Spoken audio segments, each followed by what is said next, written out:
Everyone, welcome to सियाज international. आज हम लेकर आए हैं लैपटॉप जो कि लेनोवो को आइडियापैड मॉडल है। इस लैपटॉप का जो स्पेसिफिक मॉडल नंबर है दैट इज S145।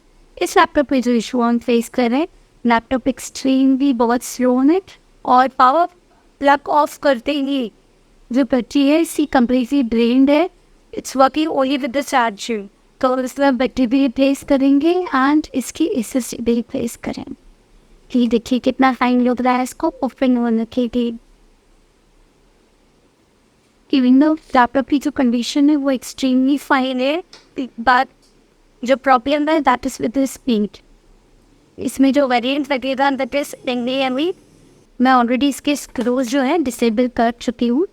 मैं आपको अंदर से लैपटॉप दिखा देती हूँ।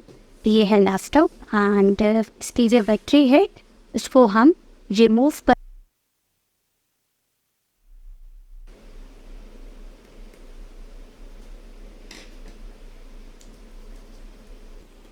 इसके बिफोर पहले हम इसमें SSD इंस्टॉल करें। Now let's switch the battery। हमने इसकी बैटरी भी इंस्टॉल कर दी है एंड SSD भी। Thank you for watching our channel.